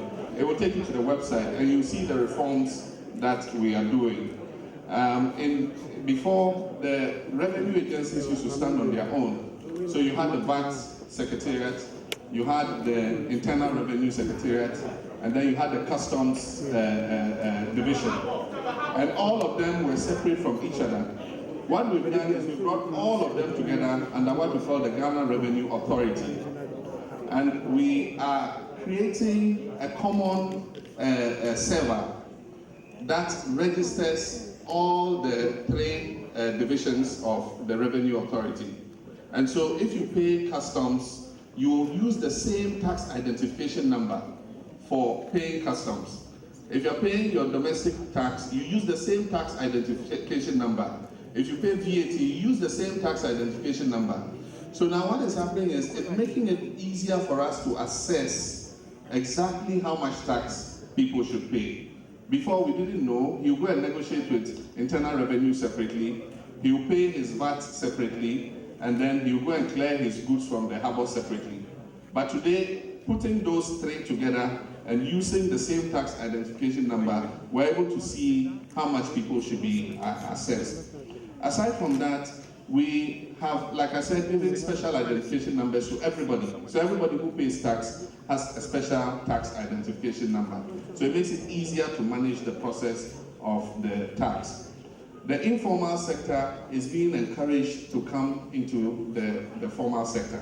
And that's why we have introduced, in that particular sector, because a lot of them don't keep books of accounts and all that, it is very difficult to track their revenues and assess how much they should pay. And so we introduced the informal VAT. That is a VAT that they collect in the informal sector. And we're using more indirect taxes to try and reach that sector, because you cannot immediately reach their books and see how much they owe. But aside from that, the insistence on tax clearance certificates before they do certain things is bringing some of the informal sector into the net. Because if he wants to bid for a contract, amongst the documents we're asking for is a tax clearance certificate. So he goes to the tax office and say, oh, I want to bid for this contract, I want the tax clearance certificate. Then we say, oh, go and bring your audited accounts and let's take a look at it. So then you gradually draw him into the tax net. But I believe that as we continue to modernize, we'll see more people coming into the tax net. We're trying to introduce some very innovative schemes. It's come as a proposal. It hasn't been decided yet, so if I talk about it, it doesn't mean we're doing it. We're looking at a cashback system for people who pay their taxes. I'm sure that you people have it here. When you pay the tax, you get a small refund at the end of the year.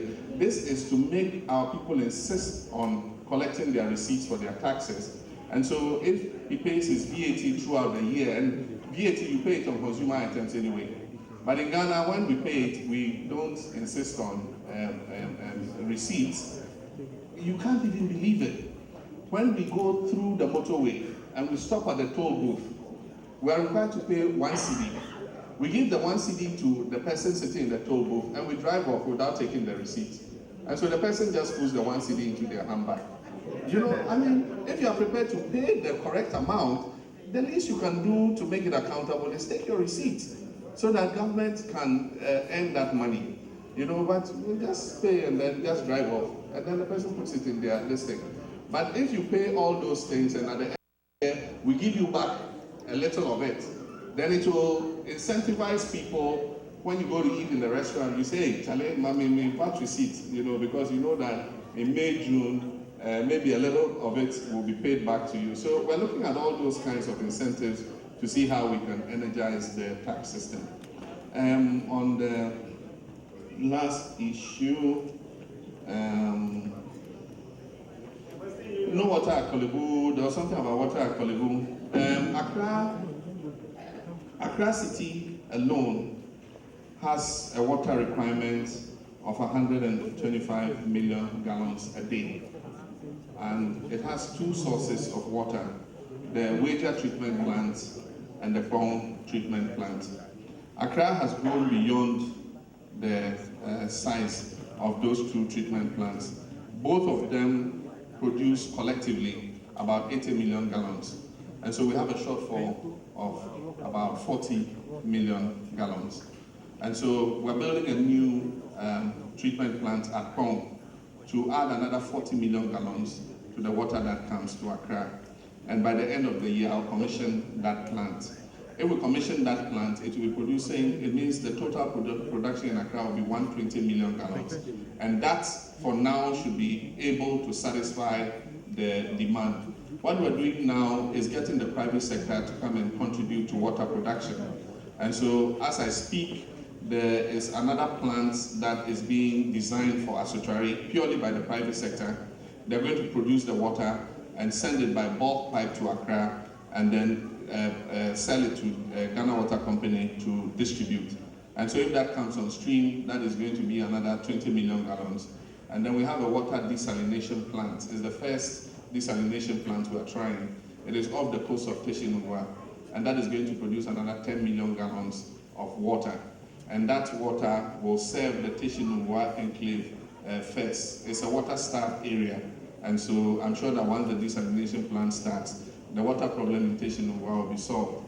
The one I'm going to commission in Kong at the end of this year is going to pump the water. There's a new pipe coming through Dodowa to the northern part of Accra. So those of you who stay in Adenta, you'll be the first to get the water when it enters Accra. So if you have anybody staying in Adenta, there's good news coming for them. They'll have enough water. So we're working to solve the water problem. 10 years ago, only 40% of the people in Ghana had access to water. Today, 67% of the people have access to water. We're almost hitting 70%. And we continue to provide small town water systems all over the country. It's one of the areas in which we're making major investment and we're seeing major results. Indeed, most of the rural communities are much better in terms of access to water than the urban centers. The urban centers are suffering from water starvation because of the rate at which the cities are growing. They are growing faster than we are putting in place systems. So what we need to do is to invest ahead of the population growth. In a certain number of years from now, Accra would probably be 5, 6, 7 million people. And so from now, we should be planning the water systems for that time so that we make sure that we're providing enough water. But one of the major drawbacks is that, again, we like to use the water and not pay for it. And so illegal connections, and all kinds of things come in. And so you supply the water, but you don't get the revenue that you need to plow back to produce more water. Asotware Sugar, we considered building a new sugar factory at Asotware, but unfortunately, the irrigated lands for growing sugarcane have been taken over. They are now growing rice in Asotware. So if you go, Asotware is one of the major rice producing areas in Ghana, and rice is also as equally important in our scheme of things. And so we didn't want to stop the farmers from growing rice. So we've asked them to use the irrigation patch for rice production. So if we put a factory there, we won't have enough land to grow sugarcane. And once you put a sugar factory, you need the sugarcane to produce the sugar. And so that's why we have stopped the issue of Asotware. Rather, we're putting a rice processing mill in Asotware to buy all the rice the farmers produce and mill it for the local market. So that's the issue of Asotware. But let me end by thanking you all and asking us. Oh yes, very important question. Yeah, we have many more banks that have set up in Ghana, and they have their corresponding banks here in the United States. And it should be possible, if you have an account in Ghana, to remit money through the corresponding bank to your bank. But it depends on which banks. Some of them have Citibank as their corresponding bank. And I know that for people who want to do direct remittances through their bank accounts to banks in Ghana that are corresponding banks through Citibank, they're able to do it. It's just that your bank might be a different bank that is not corresponding with Citibank, but it's something that we need to align and make sure that it's easy to give a standing order and say, look, remit $200 or $100 every month through my account, to my mother. And so your mother has a standing instruction to pick up the money over there. But it's something we'll advert our minds to. We keep getting better, as time goes. At first, there was no Western Union at all. Now there are a multiplicity of them: Western Union, Transfers, MoneyGram, and so on and so forth. But it should be possible for us to make the banking transactions simpler, so that the commission that is taken is much less than we currently are paying. So it's good you raised it. I'm going to avert my mind to it. The Minister of Finance is here, and I'm sure that when he goes back, it's a matter that he will take up. And so let me leave you and thank you for coming out, and to say that one of the things that inspires countries to move forward is that they count their successes and they recognize their successes and they build on that success. And so in biblical terms, you say count your blessings and name them one by one. And I'm sure you all know that song. Count your blessings, name them one by one. You know, count your blessings and see what God has done. Count your blessings, name them one by one, and it will surprise you what the Lord has done. Wow.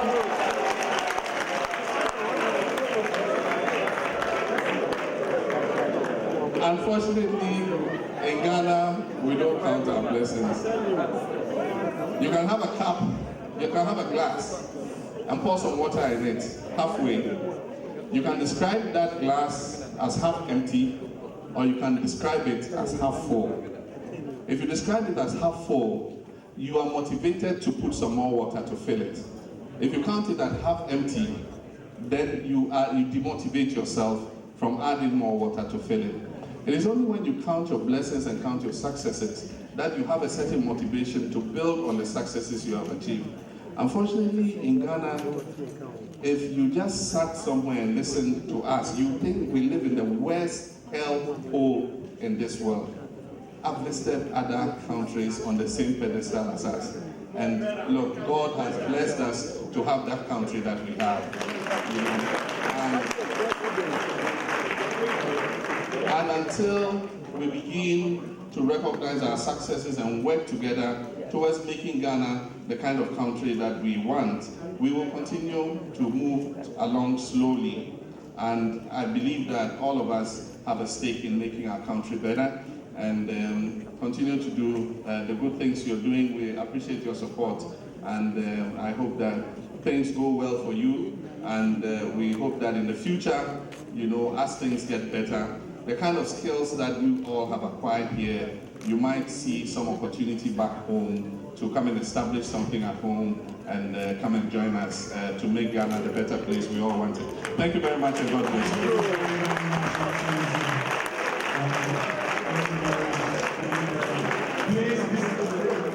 Please remain in your seat. Be seated, please.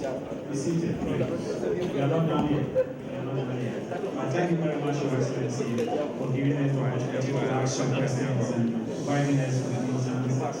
Thank you.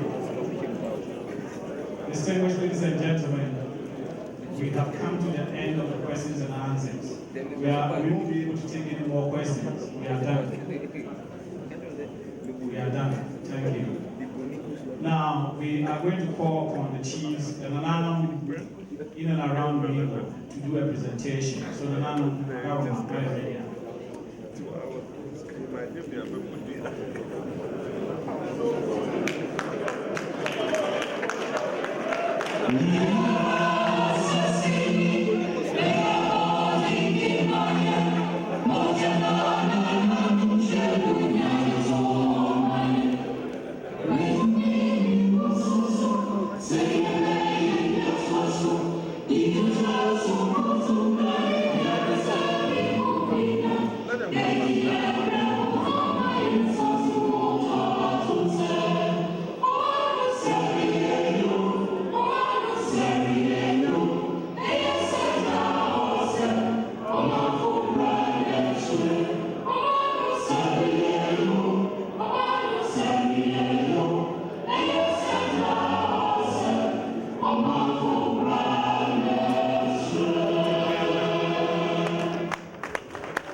Mr. President. Please be seated. Please be seated.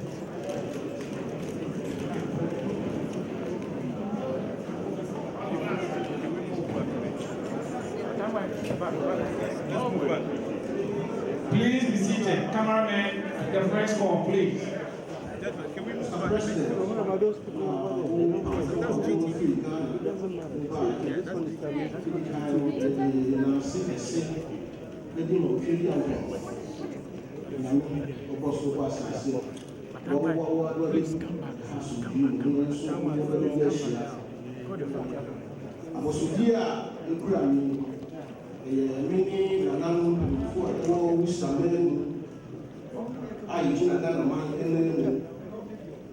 Yawika, Yamolimbo, in the Yasuti, and Munti, Yaman Peninsula, also Massachusetts, and our friend, Excellency, before Patrick, or Yabasu, the Sabasubi, and Mari. Now, Mr. Said, I will indeed and so about the TTM, the Samsung, that rational woman. Me and Nika say, we can friend and another one pound. Me to so again, if we remain Esikuma, we are here to agree as soon as we remain Esikuma Central Region. So, Wakaya, man can power how we live we call, only can be formerly known as Shanty Regional Commission. Saba Sophia, or do I as you said, a Commonwealth of Massachusetts had Ghana, Nibiara, what Nibiara. April 15th, before Patrick, were declared as a proclamation for Ghanaian Cultural Day. April 15th, for the Ghanaians. April 15th, we are if you got a Mokai, Mokai, yes, we are Tabochi. Now, the year I say, I am for day, Yendi, or better, because we are Yellow, I am there for the politics, or better, baby, I am Yellow, until I was sleeping. Those were the very good saying.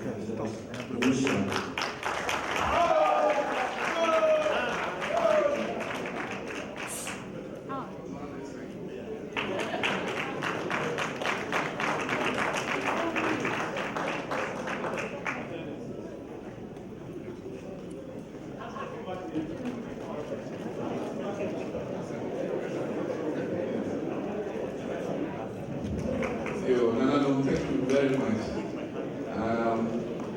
They presented to me a copy of the proclamation given by Governor Deval L. Patrick, declaring April 15th as Ghana Cultural Day. I'm sure that on that day, all of you, and also live here in Massachusetts, will wear your traditional, clothes and things and promote the culture of Ghana. This morning, the mayor of the city of Worcester presented me with the key to Worcester. Wow. I have the key to your city. So as in Ghana, any of you who wants to come and open the door, when you're coming, you can come and borrow the key and open the door to Worcester. Thank you very much, and God bless you. Thank you. Okay, please, let's sit down. Let's sit. Please take our seat. Let's take our seats, please.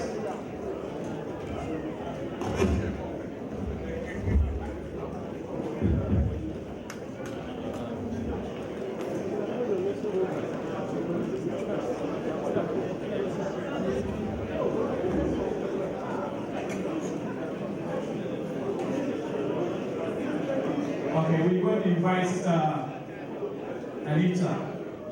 Henrietta, I'll say, Anto, to give us the full vote of thanks while the president is starting the announcement.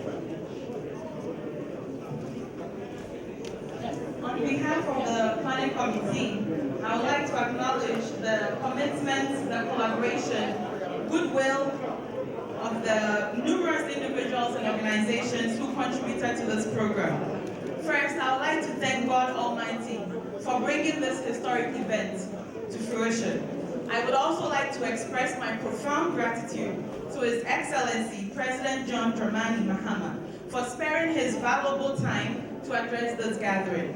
Mr. President, we are very aware that you've not had a moment's rest during your time here, but the constructive proceedings at this event indeed indicates to us the value that you place on open dialogue with Ghanaians, both home and abroad. Sincere thanks also goes to the Ghana Diplomatic Corps and the Honorable Ministers of State, for your tireless support of the presidency and in advocating for your constituents. Nananom, I would like to say Ayiko for honoring the invitation to this event and for showcasing our rich Ghanaian culture. I would also like to thank all the executives of the various Ghanaian associations and the leadership of the Ghanaian churches for continuing to provide home away from home for us. And a heartfelt appreciation to the Mayor's office for undying support. Our invited guests, distinguished ladies and gentlemen, thank you so much for being a part of this process. Our continued functional democracy in Ghana is because of the active participation of the people of Ghana and the role that we play in it. Thank you also to the members of the press for continuing to cover and continue the discussion even beyond this program. And I would also, I would be remiss not to acknowledge the work of the security agencies in ensuring order at this event. And lastly, a hearty thank you to all my colleagues on the planning committee. You have worked diligently behind the scenes for the last couple of weeks. And I know that, I wish I could acknowledge you all, but you know yourself. God bless you very much. Thank you all once again. God bless you and God bless Mother Ghana. Thank you. Okay, now please, we're going to say the closing prayer. So all, please, let's be on our feet as we invite is it Reverend Fred Kofi from Pong to give us the closing prayer. Reverend. Shall we pray? Father, we thank you for this occasion. We thank you for the beautiful people that have gathered before your presence. We thank you for the opportunity that we had to be able to dialogue, to be able to interact, to be able to share fellowship with the President of the Republic of Ghana. I also want to thank you for all the contributions that people have given. At this time, I pray for His Excellency, John Dramani Mahama, that God grant you wisdom to be able to lead Ghanaians to the pasture fields. God should open your eyes to be able to see the opportunities and the treasures that God has invested in the land of Ghana. I pray that God touch your heart to be able to understand the dealings of God and the purpose by which He has called you. And I pray also that God lift up your hands, that every opposition that will stand against the mission that God has called you, you'll be able to prevail over. In the name of Jesus, I pray that Ghana will come to a place where we'll be able to manufacture our own goods and invent things that we need. And I pray that we shall no longer be influenced by neocolonialism, but we shall live by the meaning of independence and be governed by true democracy. That will come to a place that will be able to repair our roads, will be able to build schools to eradicate illiteracy in our country, and will be able to create opportunity for all Ghanaians. I ask God also that all people who are present here, the Lord keep you and bless you and cause His face to shine upon you. May the Lord enrich you in every aspect of your life. In the name of the Father, in the name of the Son, in the name of the Holy Spirit. And can I hear everybody say amen? Amen. What's the president?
Ghana Press Club, President Ethiopia, I know you over here. I over Ethiopia.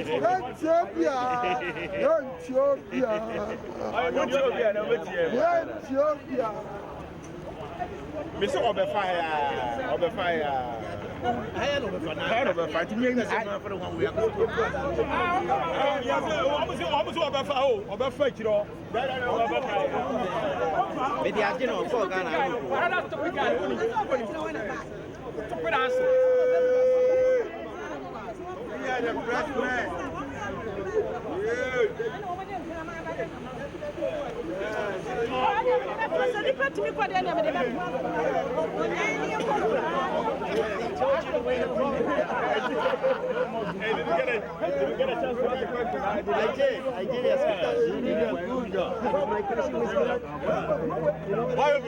Why me?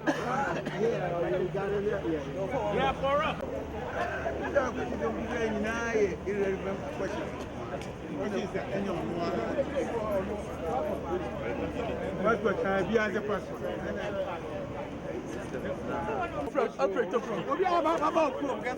President Obama, what are you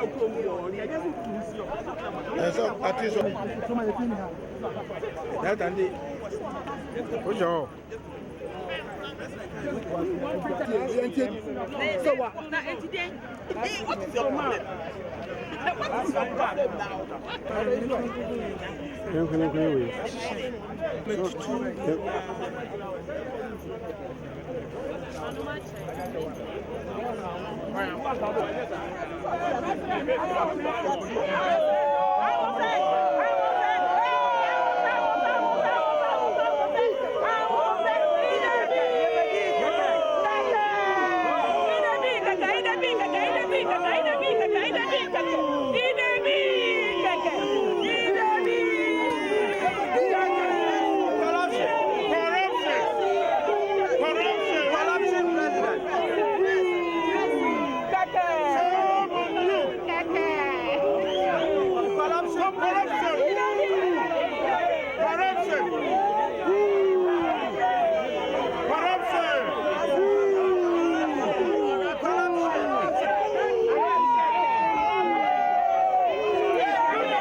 Of the righteousness, come to Jesus now.